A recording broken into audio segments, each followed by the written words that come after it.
Bienvenidos a Primero de Wrestling. Hace tiempo os acordaréis de que le dedicamos una serie de programas a las personas que están involucradas dentro de la lucha libre, que no son luchadores, y hablamos de los árbitros, hablamos de los bookers, hablamos de los managers, y no sé cómo se me pasó a hacerlo también con un programa dedicárselo a los ring announcers, que es algo que a mí me encanta, y es por eso que el invitado de hoy viene directo desde Benidorm, la ciudad del pecado, y además tiene algo en común conmigo, que es el gusto por los chistes malos. Ulises Úbeda, ¿qué tal? ¿Qué tal estás? Muy buenas, muy buenas. Me agrada que me hayas ahorrado a mí la presentación tremenda. Aquí estoy, directo desde Benidorm, y no sé por qué dices lo de los chistes malos, si los míos son muy buenos. A mí me encantan, ¿eh? Yo coincido. Ah, bien, bien, bien. Entonces nos llevamos bien. Guay, guay.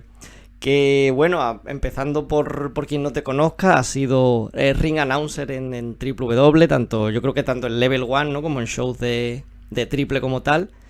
Exactamente. Y te quería preguntar, bueno, cómo surge primero, cómo llega esa oportunidad, si tú alguna vez habías querido ser luchador o simplemente con ring announcer. No conozco muy bien ese inicio de cómo se crea Ulises Úbeda, cómo surge, y me interesa mucho saberlo.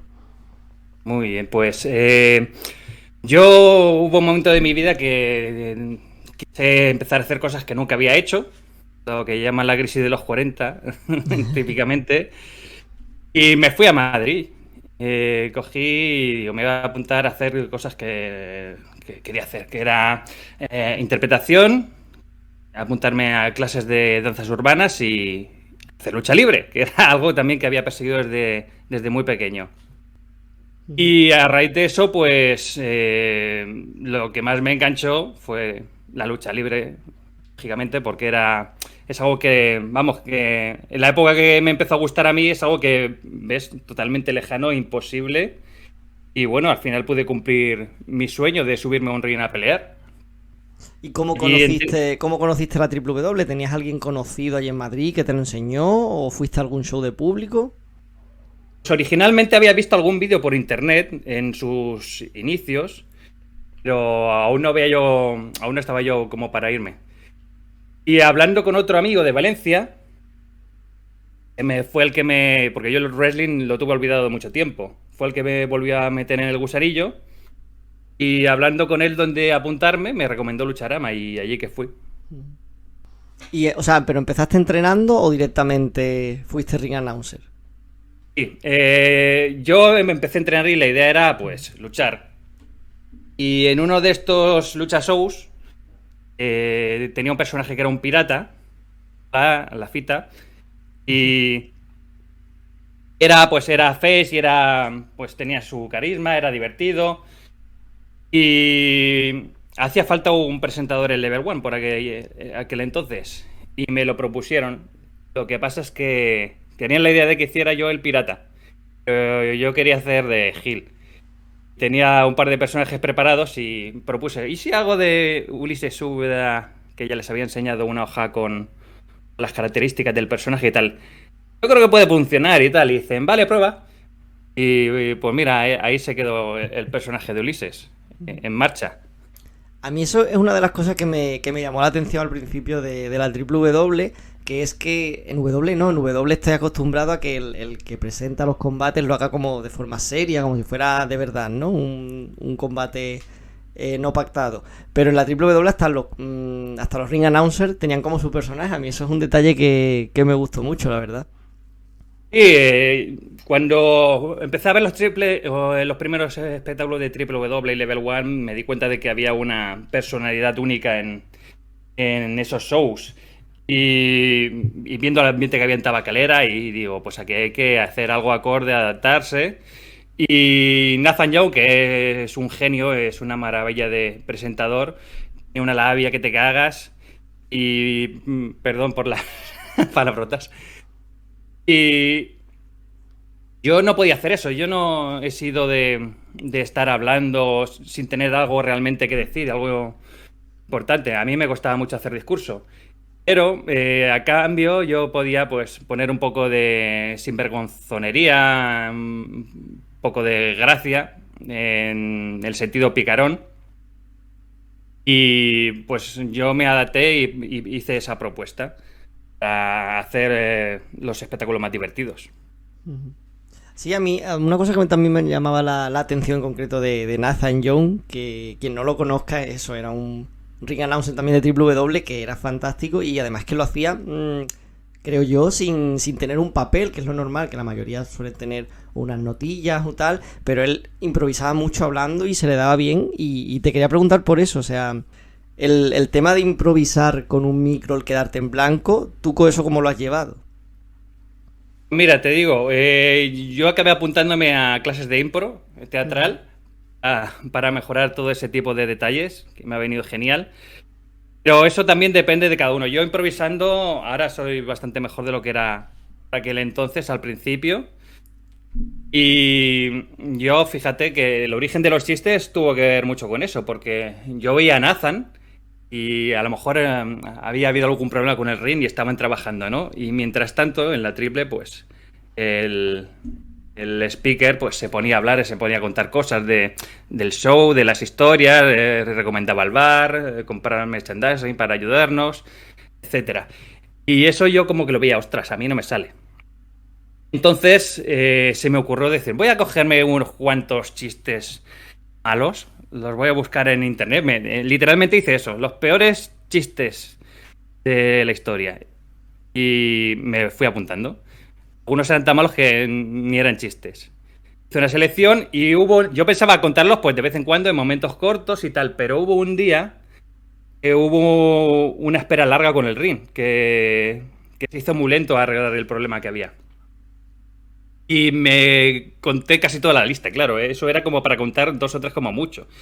Y me conté 10, más de 10. Y entonces ya era la coña de no, otro no, otro no. Y luego en los siguientes shows, pero había algún gracioso que estaba yo presentando y decía, ¡cuenta un chiste!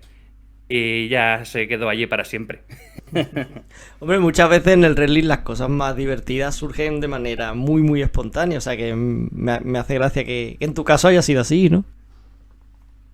Y la verdad es que, de hecho, yo ya lo he tenido en cuenta. Yo ya me iba con una hojita de chistes para cada espectáculo. Pero que hubiera un tiempo muerto ahí, pues iba a contar. Pero claro, al final ya directamente me lo pedían. De hecho, en el show que presenté en Calpe, hasta me había preparado para cantar una canción por si me pedía que cantara. Que eso es algo también que tengo últimamente de moda, por así decirlo. Eres un hombre de muchos talentos, ¿no? De muchos talentos ocultos, por lo que veo.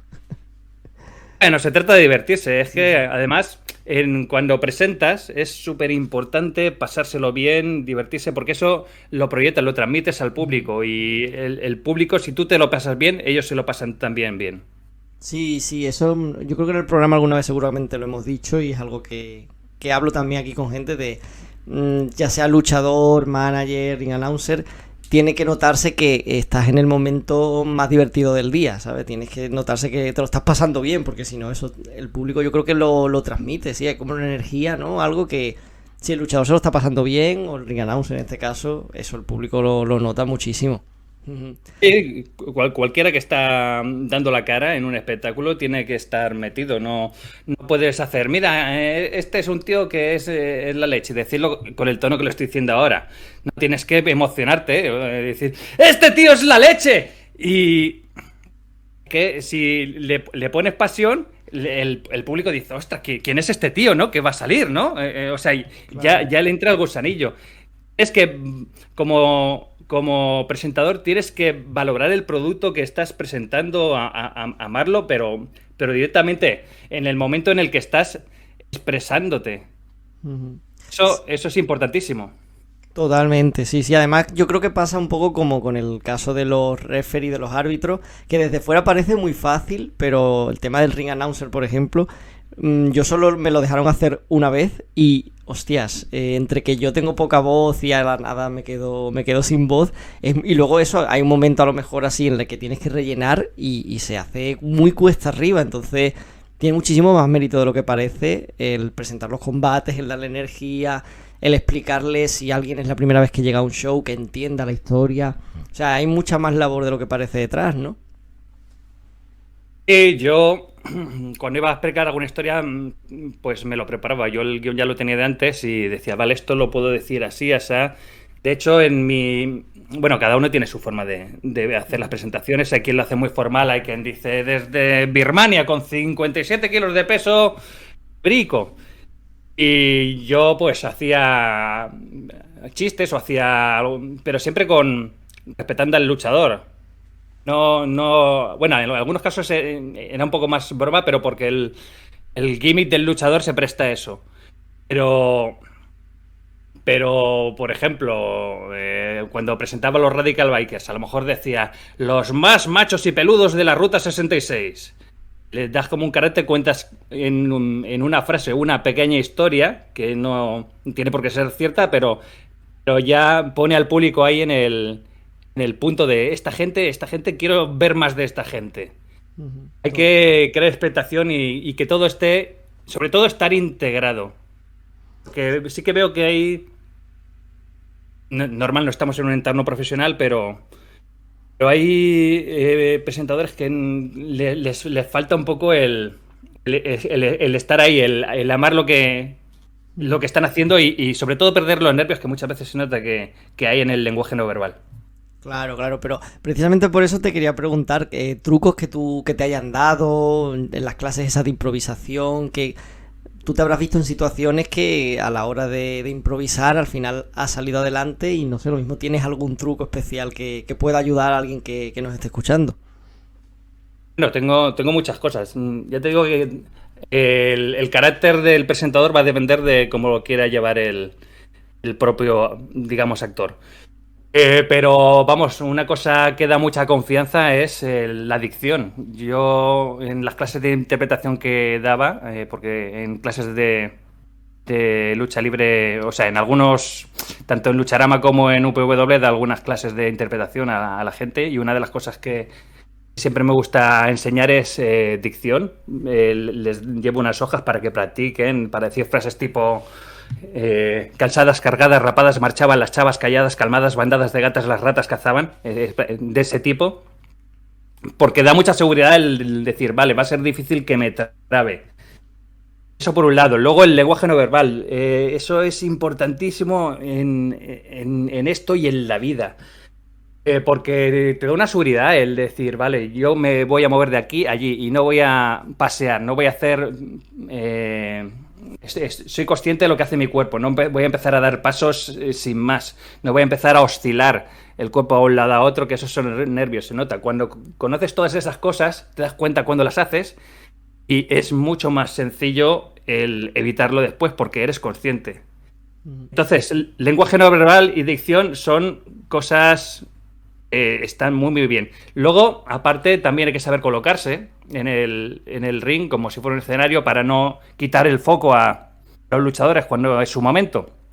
Cuando el luchador entra, pues tú te tienes que hacer a un lado o bajas del ring o te pones en una esquina o una cuerda, depende de cómo esté colocado el público, para que él tenga el foco y coja el centro del ring. Pero vamos, si me tengo que quedar con un consejo... lenguaje no verbal. Estudiar lenguaje no verbal porque se estudia muy rápido, muy fácil, hay mucha información y en poco tiempo se puede aprender a un buen nivel. Pues nada, apuntado queda todos esos trucos, todas esas cosas que hay que tener en cuenta, porque al final, bueno, tú que también has tenido, que has dado eso, pues que has tenido tus incursiones en el mundo televisivo, el wrestling en ese sentido se parece más a la televisión que al cine, porque en el cine puedes repetir tomas, pero en el wrestling no. Entonces te quería preguntar también, pues, algún momento que hayas tenido de botch, de cagada, que tú hayas dicho, madre mía, aquí esto es insalvable totalmente, que a todos nos ha pasado. Antes de eso se me ha ocurrido otra cosa que está muy bien para el presentador y es algunas cosas aprendérselas, algunas cosas recurrentes. Por ejemplo, mi presentación ya me la sé de memoria y la forma en la que voy explicando que no hagáis esto en casa, que el bar está ahí, podéis hacer así, a la gente de staff hay que hacerle caso. La forma de explicarlo yo ya la tengo ya no memorizada, pero ya tengo una línea que uso siempre y eso también da mucha seguridad al presentar. Dicho esto, boches así que recuerdo como presentador, pues hay alguno que otro. Yo con el inglés tengo un poco de problema no me sale muy bien. Yo estudié francés, no estudié inglés. Entonces, aunque para no haber estudiado controlo sobre todo el escrito y tal, o más bien el leído, eh, en Triple W que tenía que presentar Fight Club Pro. Pues no sé, me lié mucho. Me empecé a no sé exactamente qué dije. Fíjate lo bien que lo tuve que decir, que me lo editaron luego en Sí, en el on hostias. demand. ¿Lo volviste a grabar por encima o cómo? Afortunadamente. No, creo que cortaron la frase porque me trabé, pero luego lo dije bien. Me paré, o sea, de eso que te trabas ahí, te enganchas, no hay forma de decirlo bien, y al final tienes que parar, la gente aplaudiendo, y entonces vuelves a continuar si ya lo dices bien. Fue una cosa de ese tipo. Sí, sí, pero cualquier trabajo que sea de cara al público, con un micro, es que es inevitable. O sea, por mucha buena dicción que tengas, siempre va a haber un Fight Club Pro que te joda la tarde, Sí, ¿no? sí, exactamente. De hecho, lo he visto en algunos de los programas que he visto al mismo presentador hacer alguna de esas. Y el truco está un poco, si no te enganchas muchísimo, es seguir. Si sueltas una morcilla, tú sigues y como si no hubiera pasado nada y nadie hace te sangre de esa herida, ¿sabes? Claro, claro. Y luego también a mí me da la sensación de que no es lo mismo presentar unos combates que otros, ¿no? Me explico. Que hay veces que hay un combate a lo mejor por el título mundial o por una rivalidad muy importante en la que se nota ese ambiente como de Big Fight Field, ¿no? De la gente tiene muchas ganas. En ese momento el ring announcer tiene que ser como, o sea, esa presentación de este es el main event. ¿Cómo se siente? O sea, ¿cómo es el momento? No sé si lo has sentido con algún combate que hayas dicho, hostia, es que hasta a mí me da un poquito ya de canguelo presentar el combate este. Sí que hay, se nota una energía diferente, es lo que decía antes también de que hay que estar, esto está vivo, o sea, no es lo mismo todo el rato, no puedes reaccionar emocionalmente de la misma forma con todo lo que ocurre en un espectáculo. Y sí que es verdad que en los combates especiales pues hay un aquel. Sobre todo cuando no se presenta de la misma manera. O sea, la manera típica en la que se produce un combate es que presentan a un luchador, suena su música, entra, presentan a otro luchador, suena su música, entra. Y hay veces que suena música del luchador, suena música del retador, porque lo trae el campeón, y la presentación se produce en el ring, con ambos presentes. Ujú. Y es otra cosa distinta. Aún me acuerdo de cuando presenté el Paul Badia a Elvis. Eh, Además, son dos de los luchadores favoritos de Ulises. Y era como emocionante, muy chulo para Ulises.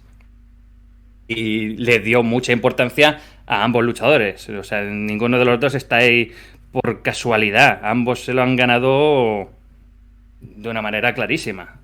De estar peleando, uno ya tiene el título y el otro pelear por él. Es algo que hay que dejarse llevar por las emociones del momento para poder transmitirlo, que es lo que se busca.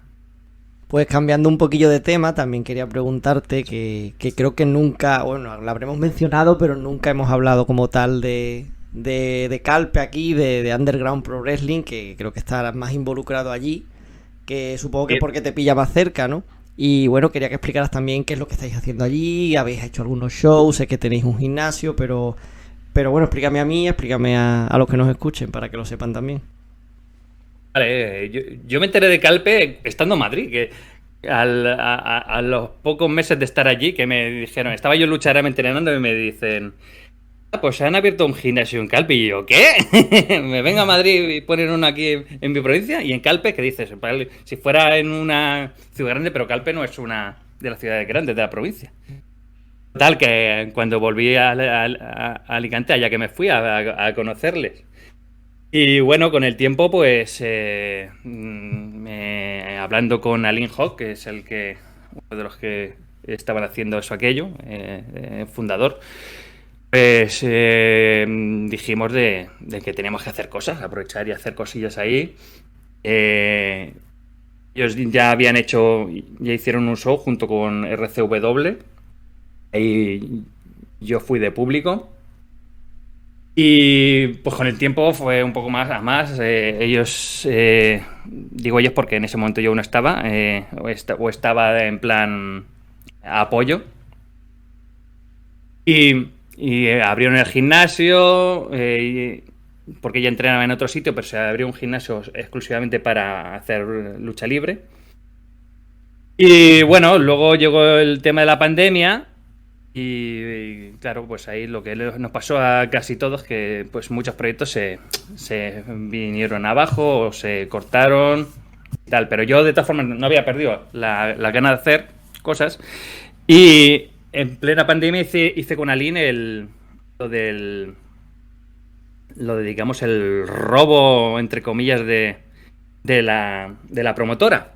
Hicimos ahí una historia, hicimos no un combate, era realmente más una pelea en el gimnasio, porque yo empecé a insultarlo por internet, a llamarlo enano, y muy divertido. Hasta hice una canción dedicada al pequeño Alín. Y bueno, la idea era ir haciendo más cositas, pero la situación era bastante difícil. Con el tiempo volvimos a remontar y llegamos a hacer el año pasado un espectáculo en Calpe. Yo además presenté también, y continuando con la historia de que yo me había hecho con la promotora y Aline pues no estaba conforme y pues quería meter sus ideas en la promotora, como era lógico, como fundador y tal. El espectáculo la idea era continuar. De momento no hemos podido, pero no es una idea que tengamos abandonada, ni mucho menos. Gimnasio donde entrenar, de momento no tenemos, porque tuvimos que cerrarlo durante la pandemia, porque no podíamos mantenerlo. Y a ver, ahora están cambiando las cosas mucho en la provincia, a ver, igual entre todos a ver qué tal podemos hacerlo. Está también ahí Elche Wrestling creciendo bastante. Luego tenemos ahí a un lado también a Tiris y Aníbal Wrestling. No es que haya tenido yo mucho contacto, que digamos, con ellos, pero bueno, no están demasiado lejos. Yo creo que se puede hacer en la provincia, se pueden hacer más cosillas. Ahora mismo estaba probando un nuevo formato con gente de distintas asociaciones de la zona, basado en peleas que tuvieron un toque más de realismo. Estamos aún experimentando en ello, pero yo creo que es un formato que puede estar chulo. Muy bien, pues estaremos atentos a ver qué cosas salen. Que lo han mencionado así de pasadas, y también quería preguntarte que el tema de las redes sociales, tú lo usas mucho y como que le das mucho juego, obviamente, porque con el personaje de Ulises Úbeda también da bastante bola a eso. El tema de los memes, o sea, te quería preguntar cómo empiezas a hacer, o sea, obviamente entiendo que por el cachondeo por los colegas, pero no sé, eres como... creo que hay muchos luchadores o gente involucrada en el wrestling que no le saca tanto partido a las redes sociales, y en el caso concreto tuyo no, tú sí que le sacas bastante partido. No sé si porque le ves ahí un filón a la hora de, bueno, pues no sé, que se haga algo viral o que le dé difusión al wrestling, o no sé, o simplemente por pasar el rato y ya está. Bueno, lo más viral que he tenido en ese sentido ha sido el Quintorero. Ese se ha hecho viral en la comunidad, en la lucha libre española. Pero es difícil que algo salga viral en un nicho tan pequeño. Lo hago más que nada porque me divierte a mí hacerlo y por la gente, que sé que hay gente que también le gusta ver eso y le divierte. Empecé pues cuando estaba en Triple. No me acuerdo cuál fue cómo empezó la cosa, pero también para mí era como una práctica, ¿no? Para ir mejorando mis habilidades con el Photoshop y todo este tipo de programas que hay. Simplemente es eso, me gusta y me divierte y lo hago por eso. Si fuera por la repercusión, seguramente no lo haría, porque no da mucha. Pero bueno, también es una forma de decir estoy vivo, ¿no? Aquí estoy. Y es importante. Hay gente que no le da importancia para hacer su propio producto, pues porque o no le gusta, o no tiene tiempo, o no sabe cómo hacerlo. Pero tampoco creo que sea, si quieres, si es por triunfar en la lucha libre, no creo que sea un factor que te vaya a cambiar, excepto igual Fallback y Javier Vives, que empezaron de youtubers. No creo que sean factores que te vayan a dar cierto renombre. Ya tienes que tener, pues eso, un canal grande de YouTube y no creo que haya más posibilidades a día de hoy con todo esto. Bueno, pero hombre, es algo. Que, bueno, también tenía que apuntar una cosa que a veces pienso, y con el tema de los ring announcers, ya que hemos hablado de eso, de los árbitros, de los managers, de los bookers, que muchas veces la gente, hay gente que le gusta la lucha libre y a lo mejor le pasa como a mí hace años, que era como yo no me veo como luchador, pero lo bueno que tiene el wrestling, creo que yo, que siempre tiene un hueco para ti si quieres aportar y puedes colaborar de muchas formas, con el tema de fotografía, de los vídeos, árbitros, etcétera, etcétera. Y te quería preguntar también por eso, o sea, como que me da la sensación de que no hay... O sea, si tú quieres hacer teatro, pues solo puedes ser actor, ¿no? O si quieres ser futbolista, pues si eres un mal portero, un mal defensa, pues nada, por el banquillo. Pero en el wrestling como que siempre hay un hueco, yo creo, para todo el mundo. Si quiere aportar, algo seguro que se le encuentra que puede hacer, ¿no? Sí, hay muchas cosas que se puede hacer, o sea... Hay diferentes perfiles que hacen falta para hacer, pero una vez, si lo que quieres es salir a mostrarte al público, tienes que, al menos algo de interpretación o de morro, ¿sabes? Si no lo tienes, tienes que aprenderlo. Tenía un alumno de interpretación de lucha libre que le daba muchísima vergüenza. Los ejercicios que hacía le daba mucha vergüenza. Y tuve que hacer ejercicios a propósito para que se le quitara. No era capaz de hablar en el entreno, en clase, ¿no? Hablar delante de los compañeros. Yo le decía, pero chico, si no puedes hablar aquí delante de nosotros que tenemos confianza, ¿cómo vas a hablar delante de, no sé, 100 personas, 200 personas que no conoces? Y eso es algo importante. Hay barreras que se pueden romper. Yo era súper tímido. Y son cosas que he ido cambiando, mejorando, potenciando, porque al final la mayoría de cosas son miedos que nos autoimponemos y a veces no nos damos cuenta de que estamos haciéndolo así. Si quieres ser, por ejemplo, manager o ser un personaje que aparece o incluso un luchador underdog que siempre pierde, sparring, pues eso también son historias que se pueden contar, pero lo importante es, estoy delante de un público, ese público merece mi máximo respeto y tengo que darlo todo por ellos. Eso es la principal regla. Que estabas hablando del chaval ese y estaba pensando yo que a mí en concreto me sigue pasando todo lo contrario. O sea, a mí me da cero vergüenza una vez que me pones delante de un público, pero sin embargo el sacar la parte interpretativa a petit comité en un entrenamiento se me da muchísimo peor. Y digo, a lo mejor sabes tú algún truco para eso también.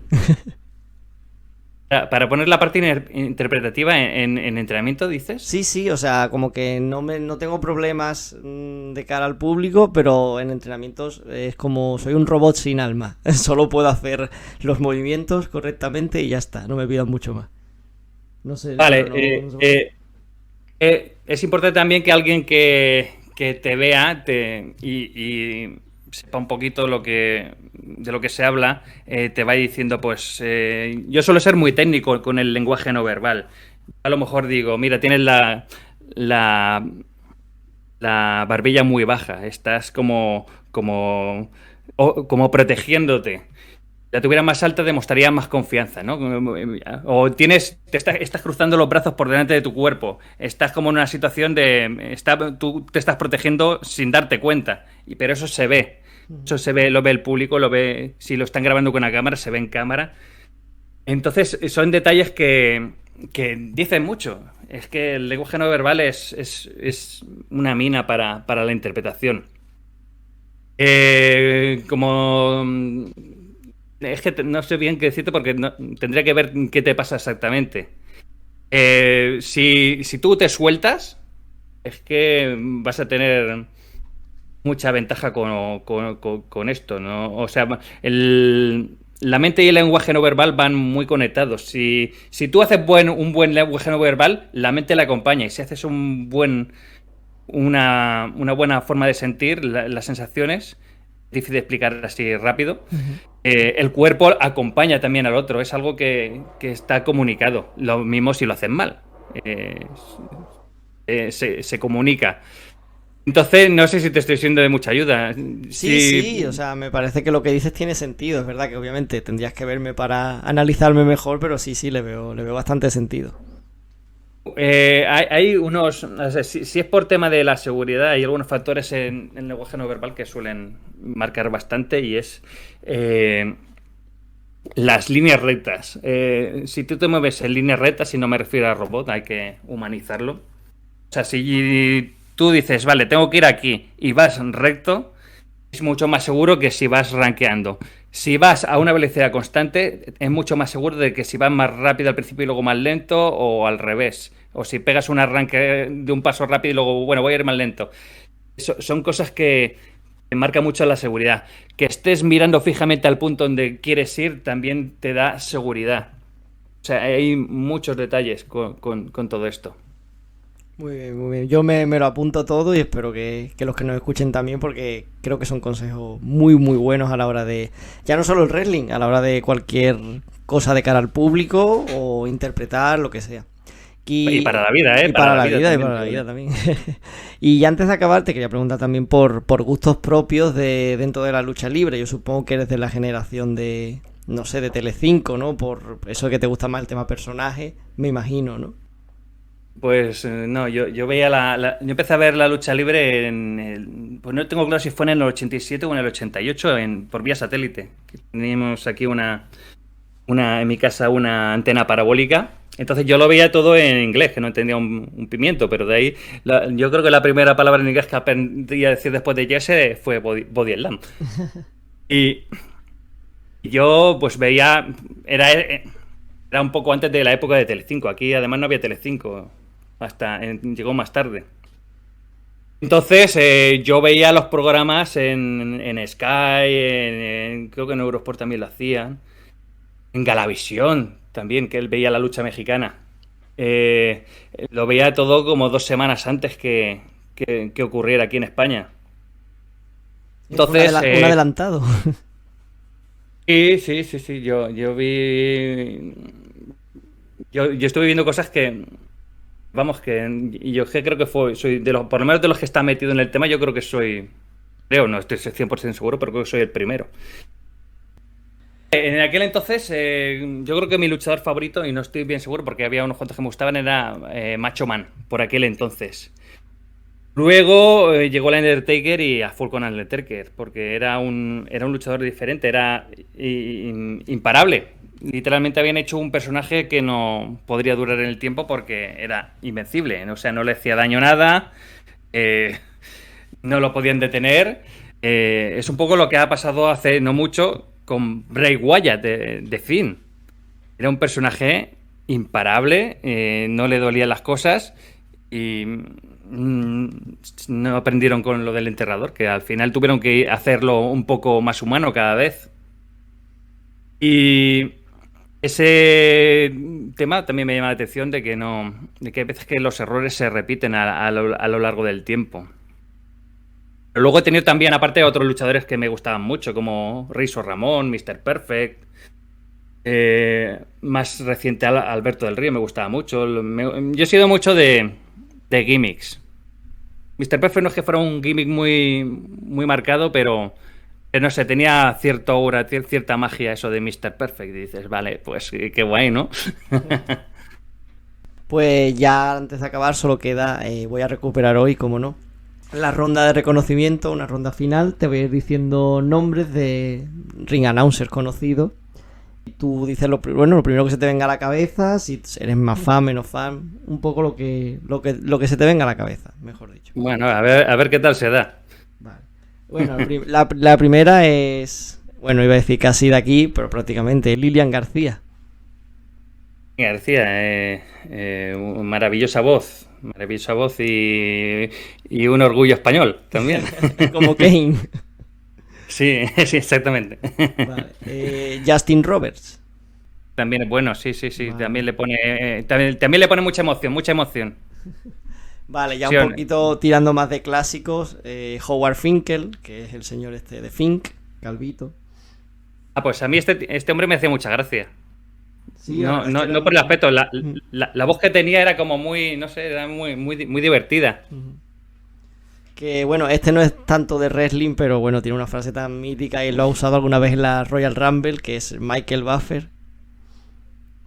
Este es el Let's Go Ready to Rumble típico. Exactamente, sí. Bueno, eso es una leyenda. Eso lo veía. No veía ese tipo de deportes, pero sí que había un juego que se llamaba Ready to Rumble de boxeo. Y salía él ahí y, ostras, este tío también, aún estando metido en algo más deportivo, que es un poco más serio, también hay una pasión ahí. Y es que es importante poner el corazón en estas cosas, ¿no? Ahí, aparte de un deporte, se venden, en cierto modo, también historias. Aunque no tanto como en la lucha libre, pero sí que es verdad que hay algo de eso ahí. Totalmente. Y bueno, este último te va a dejar un poquito descolocado, pero después te explico por qué lo incluyo aquí, que es Scott Steiner. Pues sí que me deja. Scott Steiner es el que, sí, efectivamente, el de la Cota de Malla. Sí. Pues este hombre es muy particular. No lo he seguido tanto como para. O sea, yo es que lo veía al principio cuando era melenudo. Yo cuando veía los Steiner Brothers, yo no lo veía con esas pintas que tenía después de la cota de malla en la cabeza, la gafa de sol. Para mí era como otra persona, una vez lo veía ahí. Tiene su carácter, pero realmente no sé mucho de la historia de este hombre. O sea, realmente como personaje, pues... Como personaje es correcto, tiene su interés. Personaje inventado, que digo yo.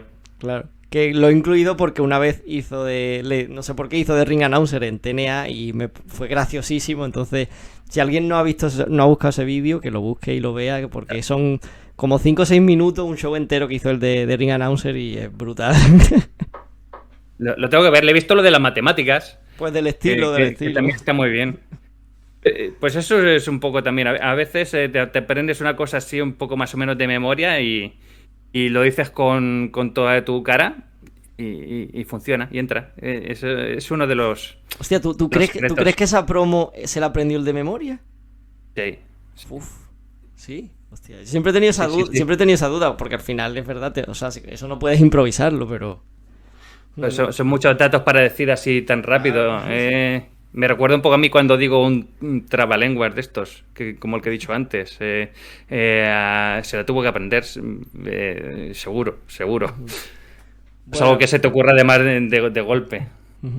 Bueno, en cualquier caso, ya ha acabado la ronda final y solo me queda darte las gracias de nuevo por haber estado aquí en Primero de Wrestling, por todos los consejos que has dado sobre el tema interpretativo, el tema de ring announcer, que yo sé que es algo que le llama la atención a mucha gente. A lo mejor no quiere ser luchadora, pero si quiere ser ring announcer, y así que muchas gracias por haber estado aquí.